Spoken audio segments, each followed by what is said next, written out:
Good morning everyone. आप सभी को मेरी आवाज़ बिल्कुल साफ आ रही होगी और आवाज़ साफ आ रही सर? यस। मतलब कम तो नहीं फिर मैं, वरना फिर ये लगाऊं मैं?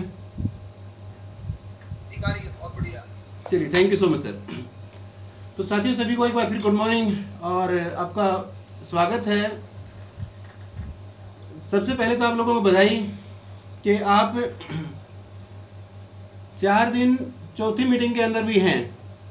दूसरी बात, सुबह 5 बजे उठ करके नहा धो करके अगर आप स्क्रीन के सामने हैं, ये अपने आप में आपकी कामयाबी का पहली सीढ़ी जो है वो आपने चढ़ ली है।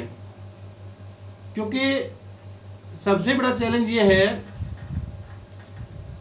कि सुबह सुबह जब बहुत अच्छी नींद आती है उस वक्त उठ करके बाथरूम में जाना और जा करके नहा धो करके तैयार होना, ये सबसे मुश्किल काम है। और जो लोग इतनी का हिम्मत कर लेते हैं वो लोग जो है बहुत जल्द अगले काम भी कर लेते हैं। जो होमवर्क दिया था, ऑफकोर्स आप लोगों ने इस होमवर्क को ज़रूर किया होगा। और आज आपके साथ कुछ प्रैक्टिकल बातें करने के लिए जो है आज का सेशन है। इसमें कुछ चीज़ें जो आपने अभी तक शायद गौर नहीं की होगी, उन चीज़ों पे हम लोग बात करने वाले हैं।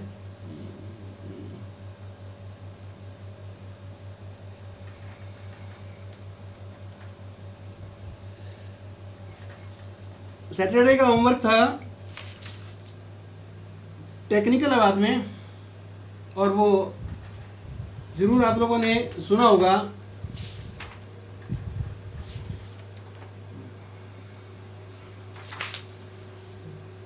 वैसे ये काम तो था सुरेश जी का, क्योंकि पढ़ाने पढ़ाने का काम जितेंद्र जी, सुरेश जी और टीचर्स का था। लेकिन जो है ना, कुछ समय ये काम मैं कर रहा हूँ और थोड़े समय के बाद ये अपनी टीम के लिए आपको भी करना पड़ेगा। तो आज हम बात करेंगे कि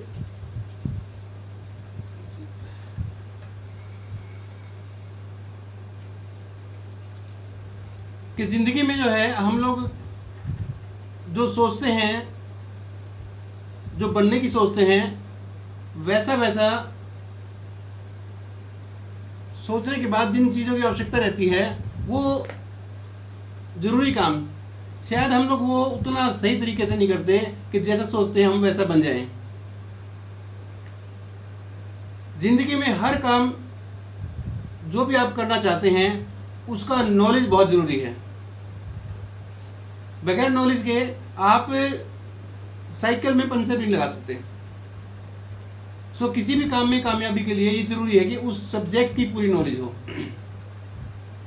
और सक्सेस जो है डायमंड बनना, ये कह लीजिए आप इस बिजनेस में आए हैं, अपने अपने कारण हैं सबके ड्रीम अलग अलग हैं। सभी साथी एक ही कारण से इस बिजनेस में नहीं आए हैं। कुछ साथी हैं जो शायद हो सकता है पैसे के लिए आए हैं, कुछ साथी हैं जो हो सकता है कुछ ज़िंदगी में ऐसा करके जाएं कि जाने के बाद उनका नाम याद रखा जाए, या कोई और कारण हो सकता है, अलग अलग कारण हो सकते हैं। लेकिन मैं आपको बता दूं दोस्तों कि डायमंड बनना भी अपने आप में एक सब्जेक्ट है। जैसे डॉक्टर बनना एक सब्जेक्ट है, इंजीनियर बनना एक सब्जेक्ट है, एडवोकेट बनना एक सब्जेक्ट है कि आप पर्टिकुलर जो बनना चाह रहे हो उसी की आपके पास एजुकेशन हो। तो हर चीज़ के अपने अपने जो ना वो क्या बोलते हैं, एजुकेशन रहती है।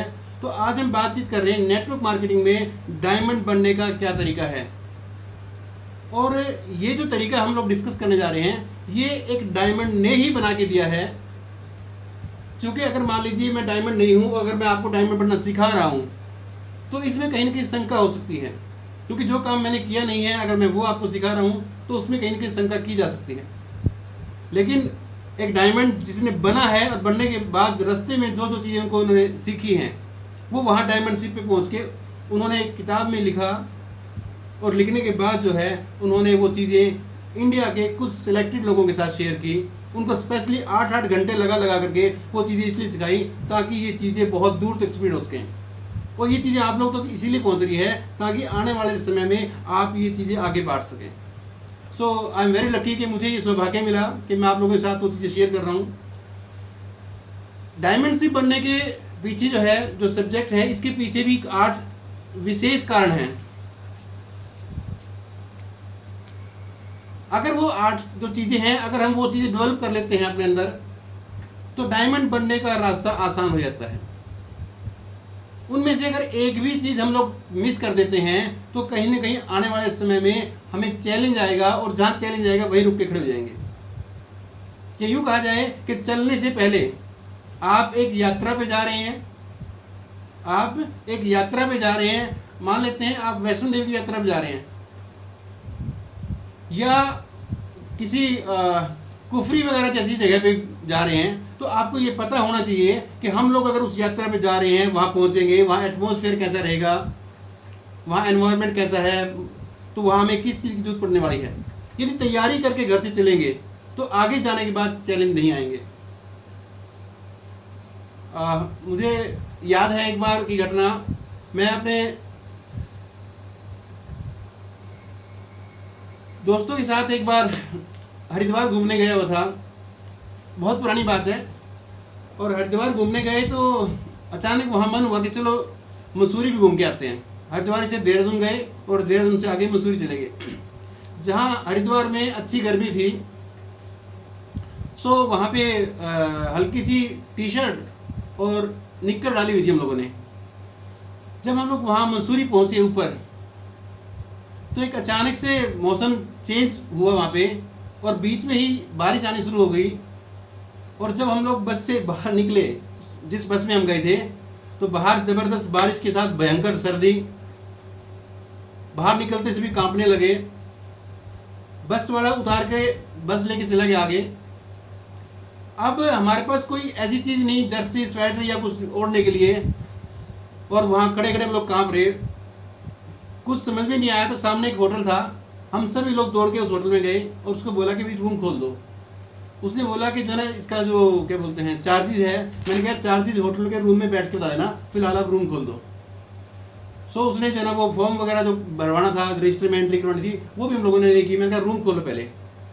उन्होंने रूम खोला, उसके बाद हमने कहा कि फटाफट जो है हमारे को गर्मा गर्म दूध पिला दे। फिर हमने वो रजिस्ट्री वगैरह उसमें एंट्री की। तो ये मान के चले कि बाई चांस की बात है कि हम लोग वहाँ पे रूम हमारे को अवेलेबल था, मिल गया, वरना बहुत विकट स्थिति थी हमारी वहाँ पे। किसी के पास भी सर्दियों के कपड़े नहीं थे। सो मैं ये कहना चाहता हूँ कि जब हम लोग एक डायमंड शिप की यात्रा पे जा रहे हैं, तो हमारी तैयारी पूरी होनी चाहिए। भली बात ही परिचित है, हम लोग काफ़ी सीनियर साथी आज इस मीटिंग में हैं। उन्होंने पिछले 2 साल में, 3 साल में, 5 साल में, 7 साल में, 10 साल में देखा होगा कि कुछ लोगों ने बिजनेस को स्टार्ट किया, कहीं क्या बोलते हैं वो रॉयल्टी पे गए, वहीं खड़े हैं, टेक्निकल पे गए, वहीं खड़े हैं, एमराल्ड गए, वहीं हैं, स्टार एमराल्ड गए, वहीं खड़े हैं, रूबी गए, वहीं हैं, स्टार रूबी गए, वहीं हैं, और सफ़ायर गए, वहीं हैं, स्टार सफ़ायर गए, वहीं हैं। इनमें कहीं ना कहीं कुछ मूलभूत चीज़ों की कमी रह गई थी और उस तरफ ध्यान नहीं गया। सो सर ने जो है ये डिसाइड किया क्या क्या चीज़ें रही जो उनको आगे लेके गई, उनको उन्होंने डिसाइड करके लिखा एक पेपर पे, और वो हमें लिखवाई। तो आज मैं आप लोगों को आपकी इस डायमंड शिप की यात्रा में जो चीज़ें आपके पास होनी चाहिए वो लिखवाने जा रहा हूँ। और मैं यकीन से कह सकता हूँ, अगर ये चीज़ें हम लोगों ने अपनी तैयारी कर ली है, फिर चाहे आपकी अपलाइन आपके साथ है कि नहीं है, फिर चाहे जो है आपका जो क्या कहते हैं आपकी डाउनलाइन भी आपके साथ है कि नहीं है, कोई फर्क नहीं पड़ता। फर्क इस बात से पड़ता है कि वो जो तैयारियां आपने की थी वो तैयारियां पूरी होनी चाहिए, बाकी सारी चीज़ें ऑटोमेटिक व्यवस्थित होती चली जाएंगी। सो बिना समय गवाए मैं उनमें से एक एक चीज़ करके लिखवाना चाहता हूँ। एक बार अगर आप लिख लेंगे तो ज़्यादा बेटर रहेगा। सबसे पहली चीज़ है, जब आप इस यात्रा पे चल पड़े हैं, क्योंकि डायमंड शिप पे जाने के बाद मुझे लगता नहीं कि आपको किसी चीज़ की कमी रहेगी। पैसा चाहिए वहाँ मिलता है, प्यार चाहिए वहाँ मिलता है, सम्मान चाहिए वहाँ मिलता है, ज़िंदगी का हर सपना वहाँ जाके पूरा हो जाता है। चाहे आपका गाड़ी का है, घर का, ईच एंड एवरीथिंग जो भी आप चाहते हैं वो वहाँ जाके पूरा होता है। तो सबसे पहली जो चीज़ है उसमें वो है एम्पावरिंग बिलीफ सिस्टम। आपका बिलीफ सिस्टम जो है वो इतना पावरफुल होना चाहिए कि उसको कोई डिगा ना सके। ज़्यादातर लोग जब ये बिजनेस शुरू करते हैं तो या तो किसी की गाड़ी देख करके, या तो किसी का चेक देख करके, या तो किसी का लाइफस्टाइल देख करके, या तो किसी से मोटिवेट होकर के इस बिजनेस को शुरू कर देते हैं। जब आपने इस बिजनेस को शुरू कर दिया है तो सबसे इंपॉर्टेंट चीज़ है कि आप अपना बिलीफ सिस्टम जो है उसको मजबूत कर लें। किसी भी काम को शुरू करने से पहले आपको 1000 बार अधिकार है कि उसके बारे में जांच करें, छानबीन करें, हर चीज़ चेक कर लें। और जब आपने शुरू कर दिया है तो फिर ये अपने दिमाग को कमांड दे दें कि जब तक मैं वहां पहुंच नहीं जाऊंगा तब तक रुकूंगा नहीं। पहली बात। दूसरी बात, बिलीफ ये होना चाहिए कि ये आसान सा काम है और ये मैं कर सकता हूं। बिलीफ ये होना चाहिए कि जिन लोगों के साथ मैं यात्रा शुरू कर रहा हूं, जिन लोगों के साथ मैं यात्रा शुरू कर रहा हूं, ये निश्चित रूप से मेरे साथ वहां मंजिल तक पहुंचेंगे। अगर किसी दुर्घटनावश या किसी और कारणवश इनमें से कोई साथी छूट जाता है तब भी मैं अपनी मंजिल तक जरूर पहुंचूंगा। सम टाइम हम कहीं इमोशनल कनेक्ट हो जाते हैं और किसी व्यक्ति के साथ क्या बोलते हैं, जैसे ही वो हमें ये कह लीजिए कि छोड़ के जाता है तो हम वहां बैठ करके सोचना शुरू कर देते हैं। इमोशनली कनेक्टिविटी जहां हो जाती है वहां फिर आदमी का रुकना स्वाभाविक हो जाता है। लेकिन आपका प्रोफेशनली तरीके से इस बिजनेस को करना जरूरी है। बस साहब ने भी, अगर आपको ध्यान हो तो जिस दिन मीटिंग की शुरुआत की थी उस दिन एक वर्ड यूज किया था, प्रोफेशनल। प्रोफेशनल से मतलब ये नहीं कि आप जो है ना स्वार्थी हो जाएं। प्रोफेशनल से मतलब ये है कि जिस काम पे जिस आप जा रहे हैं उस काम की पूरी जानकारी है। किसी कारणवश कोई छूट गया है या रूठ गया है, वो आने वाले टाइम में आपके साथ आ जाएगा, पर यात्रा जारी रखें, आप वहां पहुंचेंगे ही पहुंचेंगे। तो अपने अंदर विश्वास रखें, मैं सीख सकता हूं, मैं प्लान दिखा सकता हूं, मैं कैसे सुन सकता हूं, किताब पढ़ सकता हूं, अपलाइन से काउंसलिंग कर सकता हूं। इन विषयों पे हम लोग आगे बात करेंगे कि बिलीफ सिस्टम को बढ़ाना कैसे है। Next one, goal setting.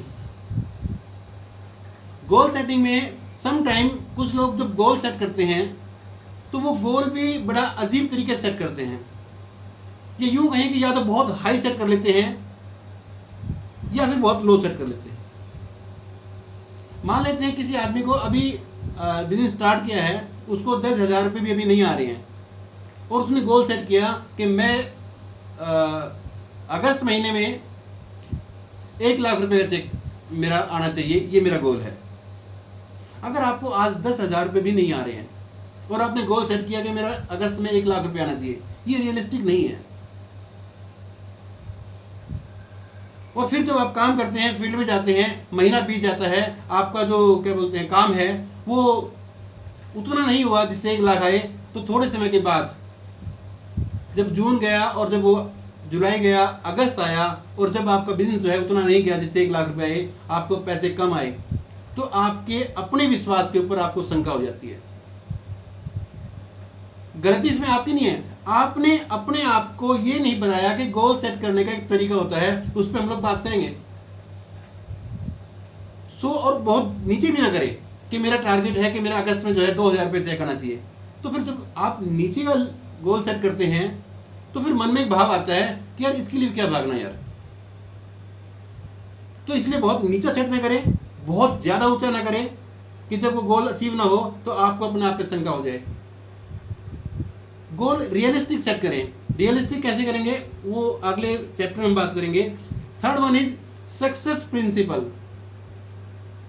कुछ चीजें हैं, कुछ नियम हैं जिनका पालन करके ही हम वहां तक पहुंच सकते हैं,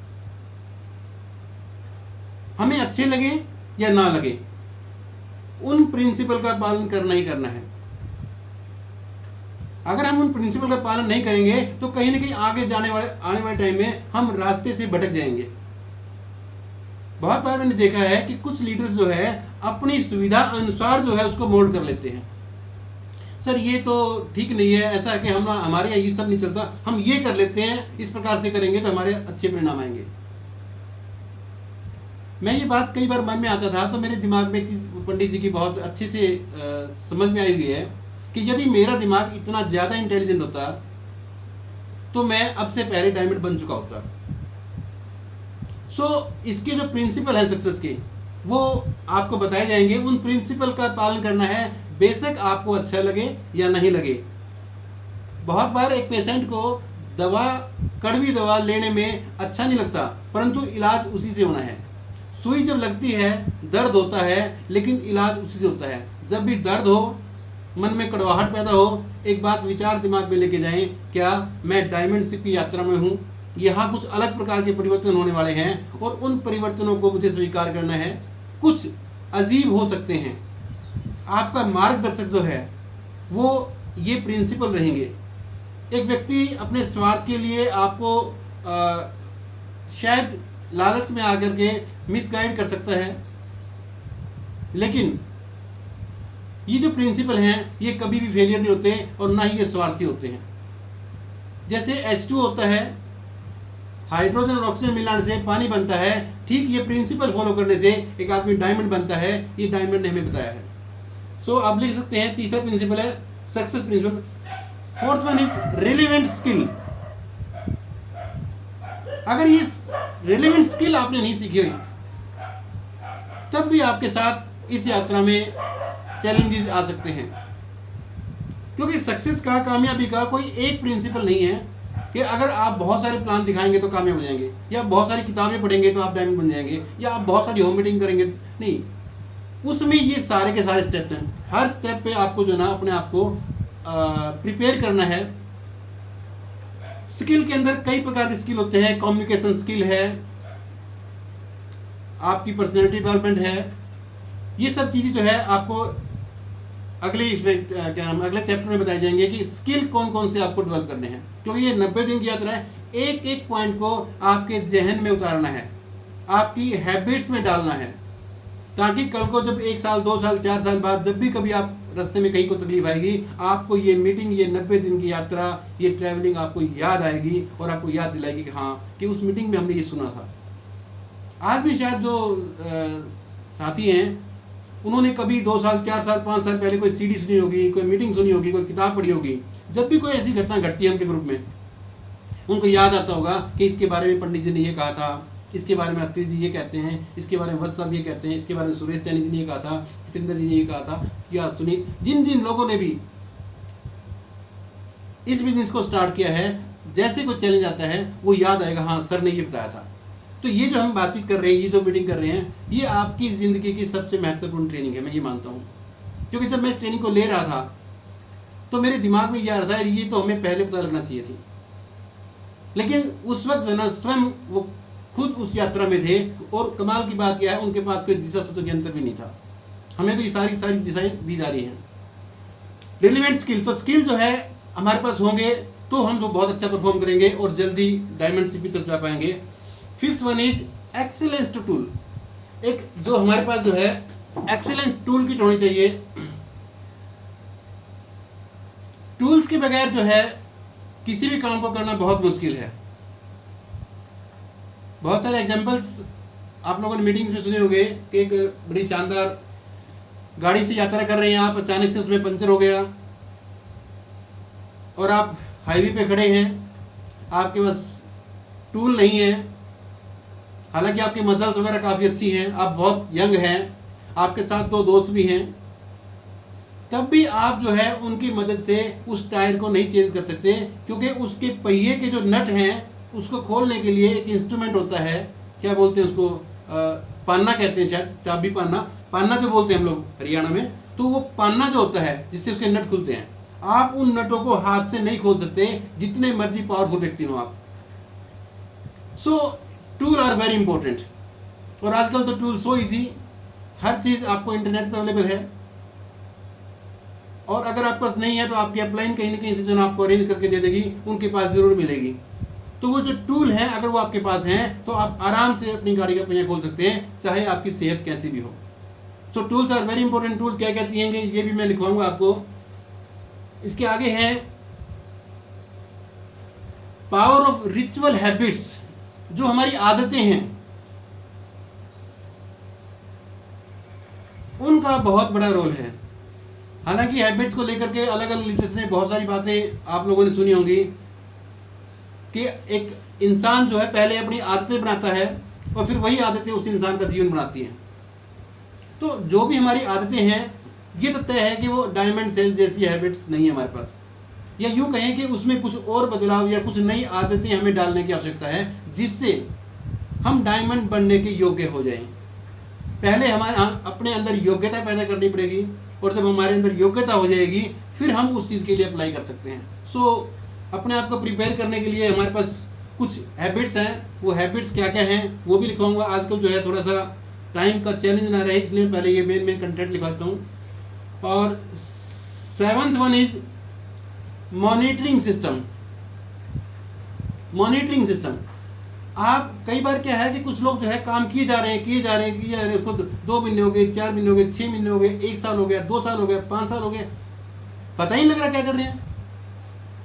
जैसा हम लोग चाह रहे हैं वैसे रिजल्ट नहीं आ रहे हैं।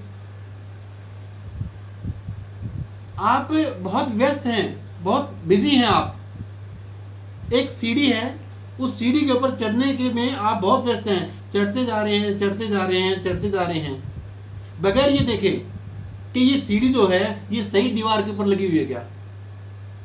सम टाइम ये होता है एक आदमी बहुत बिजी रहता है, चढ़ने में बिजी है, लेकिन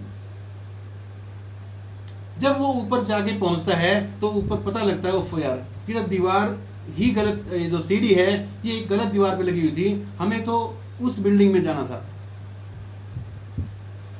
सो हमारी जो मॉनिटरिंग सिस्टम है, पता होना चाहिए कि हमने ये काम किए हैं।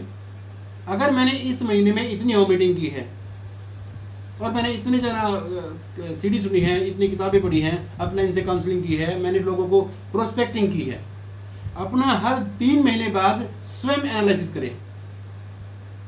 हर 3 महीने बाद अपना स्वयं एनालिसिस करें, विश्लेषण करें, क्या 3 महीने में मैं ठीक दिशा में जा रहा हूँ। अगर नहीं तो फिर चेक करें ये जो 8 चीज़ें हैं क्या मैं इनको फॉलो कर रहा हूँ क्या। तो आपने लिख लिया होगा मॉनिटरिंग सिस्टम। मॉनिटर करें, हर 3 महीने बाद अपना एनालिसिस करें। यदि आपको लगता है कि मेरे रिजल्ट मेरी इच्छा अनुसार नहीं आ रहे हैं, तो अपने अपलाइन के साथ बैठें, काउंसिल करें, और फिर जो अपलाइन आपको बताएं कि यहाँ इसमें कमी है, उसमें सुधार करें। हालांकि हमारे पास एक बड़ा ज़बरदस्त शानदार टूल है, 6 basics, 8 core steps, 7 cardinal rule. ये चीज़ें जो है ऑटोमेटिक आपको बताती हैं कि आपकी दिशा सही है या गलत है। सो मॉनिटरिंग सिस्टम आप मॉनिटर करें, ये लिख लें कि आपको मुझे मैं अपने यात्रा में धीरे धीरे मॉनिटर करता रहूँगा। And 8th one is emotionally thermostat. Emotional thermostat मतलब क्या है कि जब हम काम करते हैं, अगर हमें जब कामयाबी मिलती है तो ऑफकोर्स हम लोग खुश होते हैं, एक्साइटमेंट आती है। पर जब कभी इस यात्रा में हमारे अपने मना कर देते हैं, या कोई हमारी टीम का साथी हमें छोड़ कर चला जाता है, या किसी ने कुछ कह दिया, अपलाइन ने, डाउनलाइन ने, या बाहर के किसी व्यक्ति जहां प्लान दिखाने गए उसने कुछ कह दिया और आपको बहुत तकलीफ हुई कि ये तो मेरा बहुत अच्छा दोस्त है, इसने अगर मेरे को ये बोल दिया कि यार ये क्या बेचने उसने काम शुरू कर दिया, या किसी ने कुछ और कहा कि यार तेरे बस की बात नहीं है, ये तो तूने गाड़ी का पोस्टर लगा रखा है, ये गाड़ी तू नहीं खरीद सकता क्योंकि तेरे खानदान में कभी किसी ने गाड़ी नहीं खरीदी है, ये डायमंड वगैरह 20 लाख रुपए में कमाना ये तेरे बस की बात नहीं है, कुछ भी। या कोई और आपकी वाइफ ने कुछ कह दिया है, भाई ने कुछ कह दिया है। इमोशनली आप अपने आप को कंट्रोल करना सीखिए, ये जरूरी है। कई बार हम लोग इतने भावुक हो जाते हैं और भावुक होकर के कोई ना कोई गलत डिसीजन ले लेते हैं, जबकि हम यात्रा के बीच में होते हैं। मैं ऐसे सैकड़ों लोगों को जानता हूँ, अगर इंडिविजुअल बात करेंगे तो मैं आपको बता भी दूंगा, सैकड़ों लोगों को जानता हूँ जिन्होंने इस यात्रा में बीच में जाकर के कहीं ना कहीं इमोशनल होकर के अपनी गाड़ी के ब्रेक मार दिए हैं और वहीं खड़ी है। सो एक इम्पोर्टेंट है ये कि आपके पास इमोशनली थर्मोस्टेट भी हो। अब जब चाहे जब उसको कंट्रोल कर सके, कोई आदमी आपके दिमाग को कंट्रोल ना करे, आप खुद कंट्रोल करें। थैंक यू सोन जी। आगे चलते हैं, उम्मीद है लिख लिया होगा इमोशनल थर्मोस्टेट।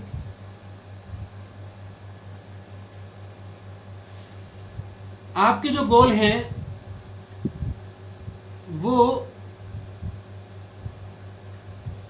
आपके बिलीफ सिस्टम से ही आपको जो ना अचीव हो सकते हैं। जितना बड़ा आपका बिलीफ है, ये 8 पॉइंट है, मैंने लिखवाने थे, ये 8 पॉइंट आपने उम्मीद है लिख लिए होंगे। अगर इसमें कोई छूट गया होगा तो वो आप मेरे से बाद में पूछ भी सकते हैं।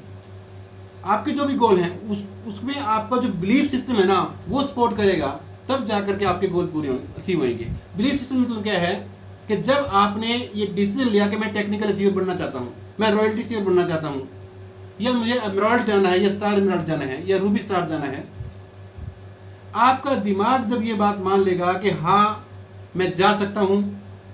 क्यों?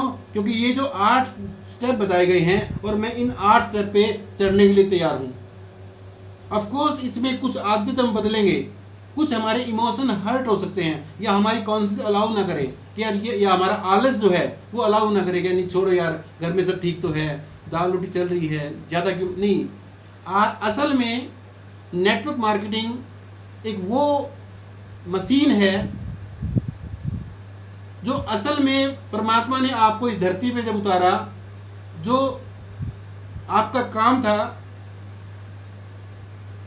आप उसको कह सकते हैं इंसानियत की सेवा करना, समाज के लिए कुछ करना, देश के लिए कुछ करना, या यूँ कहा जाए आप आने वाली जनरेशन के लिए एक बहुत सुंदर भारत बना करके जाएं। अगर वो काम करने का आपका मकसद है तो निश्चित रूप से आप बिल्कुल सही प्लेटफॉर्म पे हैं। क्योंकि यहाँ पे केवल हम लोग अगर अपनी आदतें, अपने व्यवहार को नहीं बदलेंगे तो हमारे पीछे जो बच्चे आ रहे हैं निश्चित रूप से वो भी नहीं बदल पाएंगे। तो इन चीज़ों को मैंने भी अप्लाई शुरू किया है अभी हाल ही में। कई चीज़ें हैं जो इसमें से मैं प्रॉपर तरीके से उनको करता था, लेकिन सिस्टमेटिकली नहीं करता था। सो पिछले 4-6 महीने के अंदर जो मैंने चेंज किया अपने अंदर, अब कॉन्फिडेंस टॉप पे है।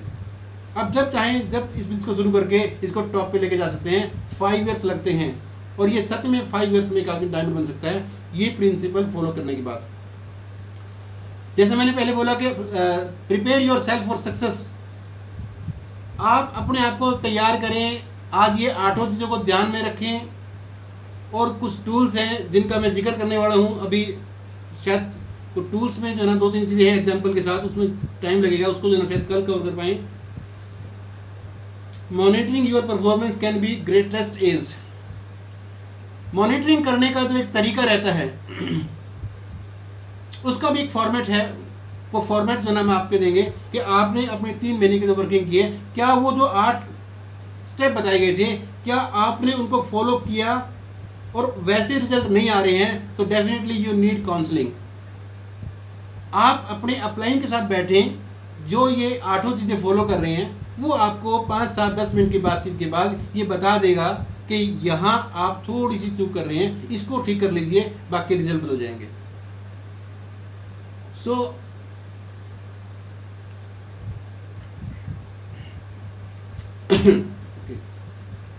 राइट, इसमें इंपॉर्टेंट जो चीज़ है वो, जो बाकी की फालतू की चीज़ें हैं उनको हम छोड़ दें एक बार।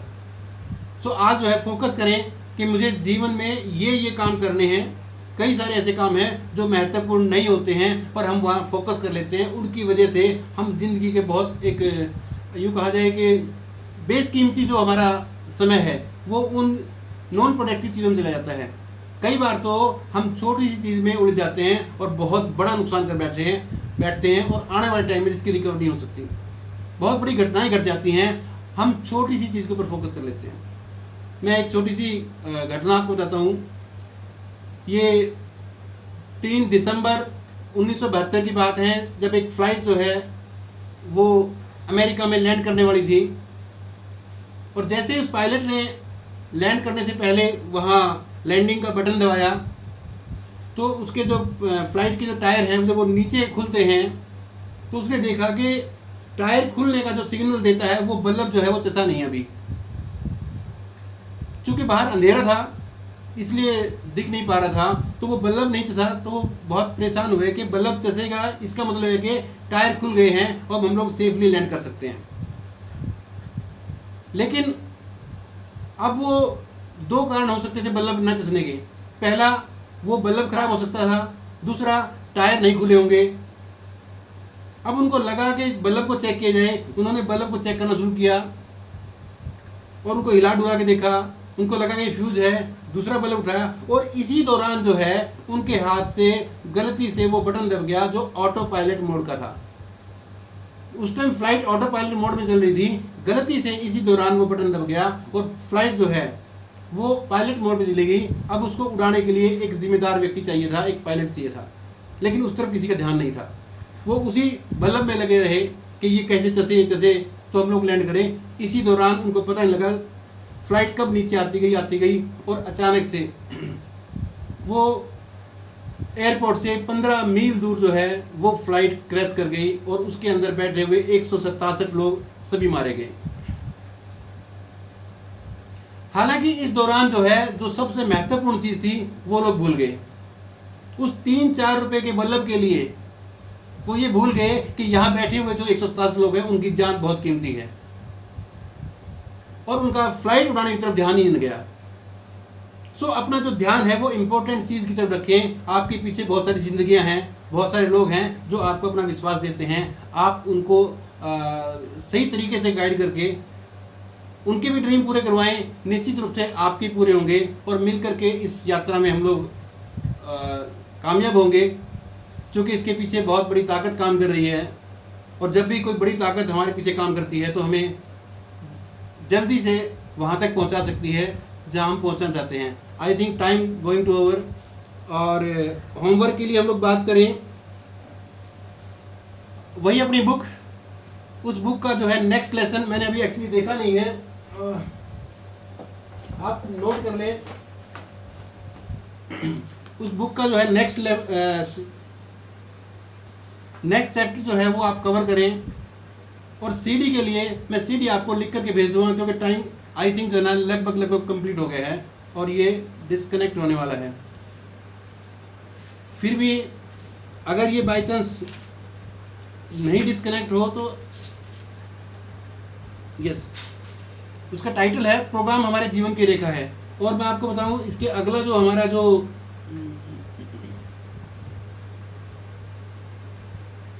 कुछ चीज़ें और हैं बच गई हैं, लेकिन अगर ये समय रहता है तो आप लिख सकते हैं। फॉलो 6 बेसिक्स, जो 6 बेसिक्स है उनको हर हाल में फॉलो करना है। Follow the 6 basics. और 6 बेसिक्स क्या हैं वो सभी आपके लीडर्स ने आपको बता दिया होगा। नहीं तो 6 बेसिक्स का अगर आप चाहेंगे तो मैं लिख करके भी सेंड कर दूंगा, अदरवाइज आवश्यकता नहीं है। आप अपने अपलाइन से पूछेंगे सर 6 बेसिक्स क्या हैं, वो आपको लिखवा देंगे। सभी सीनियर लीडर्स को पता है फॉलो द 6 बेसिक्स। बस आपका 6 बेसिक में बहुत बिलीफ है, बहुत बिलीफ है। वो जो है ये कहते हैं कि 6 बेसिक्स और 8 कोर स्टेप्स किए बगैर तो वो संभव ही नहीं है कि डायमंड छोड़ो कोई आदमी रॉयल्टी चेयर बन जाए। और शायद आप लोगों को याद होगा, बस हमने कहा कि अगर मैंने किसी भी एक स्टेशन पे 100 मीटिंग की है तो उनमें से 80 मीटिंगें 6 बेसिक पे ही की है।